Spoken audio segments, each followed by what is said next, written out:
Praise the Lord everyone. सबको जय मसीह की मैं विश्वास करती हूँ आप लोग आनंदित होंगे, खुदावन में ब्लेस्ड होंगे और खुदा की रूह पाक आप लोगों के साथ रहेगी। वो आपको ऊंचा करेगी, ऊंचाइयों पर पहुंचाएगी और वो आपको आज आज़ाद करेगी। आओ मैं उस पाक और पवित्र वचन को पढ़ती हूँ जो वचन हमें परमेश्वर के दास अपोस्टल अंकुर यूसुफ नरूला जी द्वारा और परमेश्वर की दासी पास्टर सोनिया यूसुफ नरूला जी द्वारा दिया जाता है। आओ मैं जिंदा वचन को आपके लिए पढ़ती हूँ। जीवित चर्च का रहस्य, जैसे कि पवित्र बाइबल एज़रा 1:5 में लिखा है, तब यहूदा और बिन्यामीन के जितने पितरों के घरानों के मुख्य पुरुषों और याजकों और लेवियों का मन परमेश्वर ने उभारा था कि जाकर यरूशलेम में यहोवा के भवन को बनाएं, वे सब उठ खड़े हुए। आमीन। मेरे प्रियो, अगर आप एक मसीही हैं तो आप एक बीज हैं, एक बोने वाला बीज बोने के लिए निकला। बाइबल में लिखा है, कुछ मार्ग के किनारे गिरा, कुछ पथरीली भूमि पर गिरा, कुछ झाड़ियों पर और कुछ अच्छी भूमि पर गिरा। और कोई 30 गुना, कोई 60 गुना और कोई 100 गुना फल लेकर आया। जो 100 गुना फल लेकर आया और जो मार्ग के किनारे गिरा, क्या उन दोनों बीजों में कोई फ़र्क था? क्या गुणवत्ता का फ़र्क था?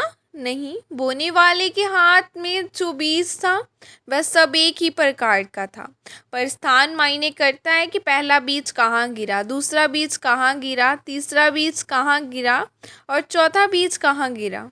हो सकता है कि आप 100% उत्तम वाले बीज हों, पर सही स्थान पर न होने के कारण शैतान आपको परेशान करे। मेरे प्रियो, आप कोई भी चर्च जाएं, लेकिन याद रखें वह चर्च जीवित होनी चाहिए। कोई भी मिशन हो, मिशन देखकर कभी चर्च मत जाओ। आप में से एक भी जन ऐसा नहीं है जिसमें 100 गुना फल लाने की क्षमता नहीं हो।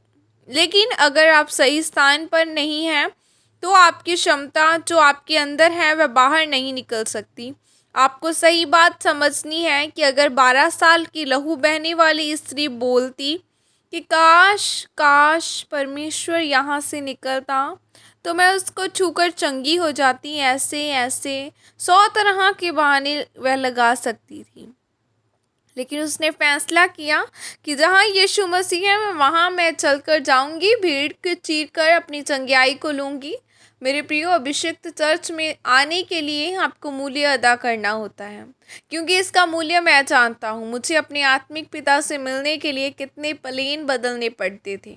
अभिषिक्त संगतियों के लिए आप सुबह 5 बजे आते हैं, यह भी एक मूल्य है, क्योंकि शैतान जानता है कि यह एक उपजाऊ भूमि है जहाँ परमेश्वर लोगों की समस्याओं का समाधान करता है। मैं अपनी बड़ाई नहीं कर रहा हूँ, मैं हर एक जीवित चर्च की बड़ाई कर रहा हूँ जो जीवित है। मेरे प्रियो, आपका स्थान मायने नहीं करता कि आप कहाँ बैठे हो, बल्कि मायने यह करता है कि आपका सिखाने वाला कौन है, आपकी चर्च कैसी है। अगर एक व्यक्ति मुझे मुंबई में ऑनलाइन सुन रहा है तो वह खामरा चर्च हर रविवार तो आ नहीं सकता, लेकिन वह एक जीवित चर्च को ढूंढे। शैतान रुकावट डालने की कोशिश करेगा, क्योंकि उसको मालूम है कि सही स्थान पर जाने का मतलब क्या है। क्योंकि अगर आप सच में जीवित चर्च का हिस्सा हैं तो आप आशीषित हैं। आमीन। यह प्रार्थना आपके द्वारा की जाए। सर्वशक्तिमान परमेश्वर, इस वचन के लिए पिता मैं आपका धन्यवाद करती हूँ और प्रार्थना करती हूँ कि आप मुझे सही आत्मिक स्थान पर ले चलें और मुझे अभिषिक्त करके खड़ा करें। प्रभु यीशु मसीह के सामर्थ्य नाम में मांगती हूँ। आमीन। हालेलुया। आज खुदावन ने आपको सबको एक ही समान बनाया है, एक ही रीति से बनाया है, पर अब आपने यह फैसला करना है कि आपने कितना फल लेकर आना है, क्योंकि बाइबल कहती है कि परमेश्वर ने किसी को भी फिजूल में नहीं चुना। आपको अगर चुना है तो आपकी कोई ना कोई वैल्यू है, आपका कोई ना कोई कार्य है जिस काम को करने के लिए खुदावन ने आपको चुना है। सो आप उस काम को कर तभी सकते हैं जब आप पूरी तरह से पवित्रताई में चलेंगे, जब आप दूसरों के लिए प्रार्थनाएं करेंगे, जब आप सही समय अपने बीजों को बोएंगे। क्योंकि जब आप पूरे मन के साथ खुदावन के पीछे चलेंगे तो खुदावन आपको अपना उत्तम देगा, वो आपको अपना बेस्ट देगा, वो आपको अपनी बेस्ट चीज़ें देगा, अपने बेस्ट बच्चे देगा, आपको बड़ी बड़ी ब्लेसिंग्स देगा। सो आपको पूरे मन के साथ उस जिंदा परमेश्वर के ऊपर भरोसा रखना है, क्योंकि वो आज भी जीतता है, वो आज भी बड़े बड़े काम करता है। और बाइबल कहती है कि तू मत डर मत घबरा, मैं तेरे संग हूँ, मैं सदैव संग रहने वाला परमेश्वर हूँ।